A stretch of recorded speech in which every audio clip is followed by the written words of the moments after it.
Congedo dal 21 settembre del Matera Sassi con la vittoria nel derby con il Pisticci 3-0 e arrivederci all'anno 21 con la tifoseria che sollecita la dirigenza del club biancoazzurro a puntare più in alto nella prossima stagione.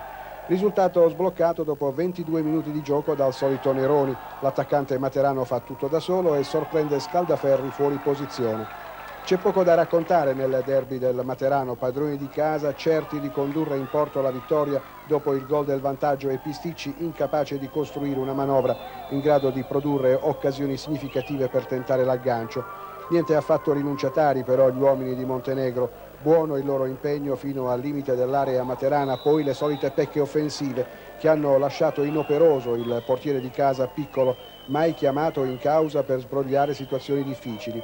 Un Pisticci insomma già visto, bello ma non al punto da impensierire l'avversario, come sempre del resto e i numeri del campionato lo dicono. Matera Sassi del minimo garantito nel derby, sempre al piccolo trotto, ma l'andatura a marce ridotte ha ugualmente permesso agli azzurri di casa di rendere cospicuo il bottino finale.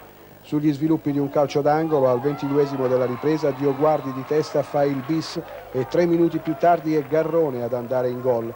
Al 31esimo Ciardiello ha l'opportunità di accorciare le distanze, il rigore fallito, risultato che non cambia e solita festosa invasione per un benaugurante arrivederci alla prossima stagione. Credo che dopo la 34esima partita dovremmo guardare veramente chi siamo stati, se abbiamo fatto il meglio che dovevamo e potevamo fare o potevamo fare qualcosa di più. Fino ad oggi siamo finiti in piedi, non siamo per terra, ma siamo una squadra che abbiamo lottato, abbiamo dimostrato anche oggi almeno un 50 minuti di giocare alla pari con il Matera Sassi e non è poco.